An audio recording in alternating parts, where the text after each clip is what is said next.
Bien, nous sommes dans la deuxième partie du mois de novembre. On a eu une première gelée et puis une chute de neige. Donc c'est le moment d'aller faire la récolte. Donc je vous propose de vous amener avec moi pour la récolte 2019. Bon, pour cette récolte, il n'y a pas besoin de grand chose. Logiquement, il faudrait que j'utilise un petit panier en osier, mais j'en ai pas, donc j'ai récupéré cette boîte qui contenait une batterie de clôture électrique avec une anse, donc ça me permet de la balader facilement. J'ai besoin d'un bâton, je prends ma canne de berger pour pouvoir écarter les feuilles au sol, et puis une brosse pinceau pour enlever et ôter la terre qui est au pied. On y va.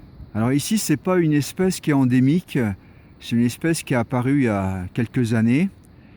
Et la discussion qu'on a eue avec les anciens du village, c'est que eux, quand ils étaient jeunes, ils n'en trouvaient pas, il n'y en avait pas à l'époque. Alors ici, on les trouve plus spécialement au pied des noisetiers sauvages. Ici, j'ai beaucoup de noisetiers sauvages.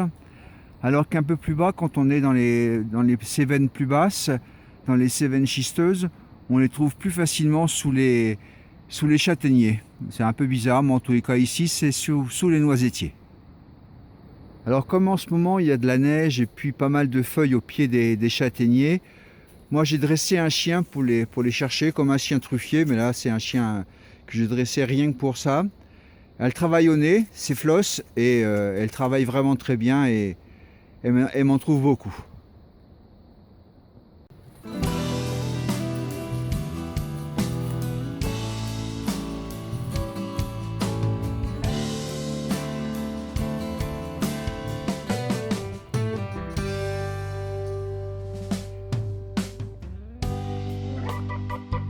Allez, cherche, cherche.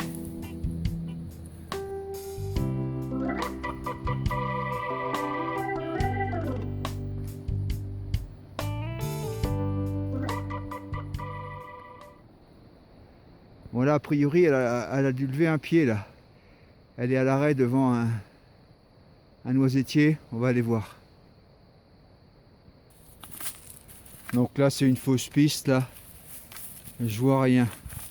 Je regarde bien, mais non. A priori, il n'y a rien.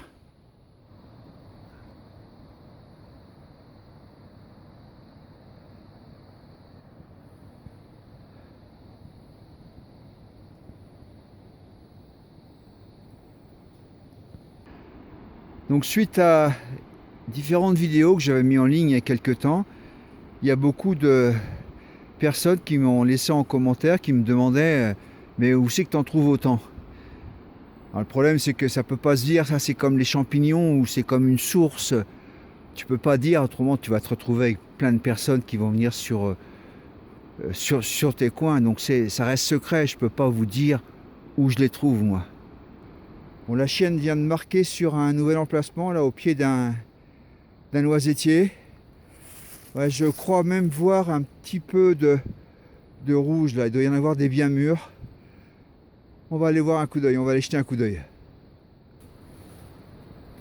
Eh ben, la chienne s'est pas trompée, il y en a une belle grappe là. Regardez-moi ça. Regardez-moi cette grappe, mes enfants. Waouh! Alors ça, je peux vous dire, ça c'est une grappe d'enfer. Ça c'est mûr à souhait, bien rouge. C'est plein de jus. C'est chargé en énergie, je vous assure. Avec ça, l'hiver là, quand le temps est pas beau, quand il fait gris, là ça vous donne de l'énergie. Ça vous donne de l'énergie pour la journée, quoi. Waouh! Qu'est-ce qu'elles sont belles, bien mûres. Ah, là, une autre grappe là. Ah, celle-ci est un petit peu moins mûre, mais bon, je vais les laisser mûrir à la maison et ça va le faire. Ah, c'est vraiment très très joli. Attendez, et là, il me semble que... Ah, voilà, il y a une grappe, mais... Ah, c'est pas de peau, elle n'est pas encore tout à fait mûre. Elle est verte, mais je vais la laisser tranquille et je la reprendrai d'ici 2-3 jours. Ah, je vais la recouvrir. Oh, c'est magnifique. Oh, vraiment. Oh, ça, c'est de la belle, quoi. Ça, c'est de la belle. Je vous dis, ça va vous foutre, mettre de l'énergie dans les yeux, là. Oh, c'est magnifique. Oh, quelle belle 18 650. Ah, je suis content. Ciao.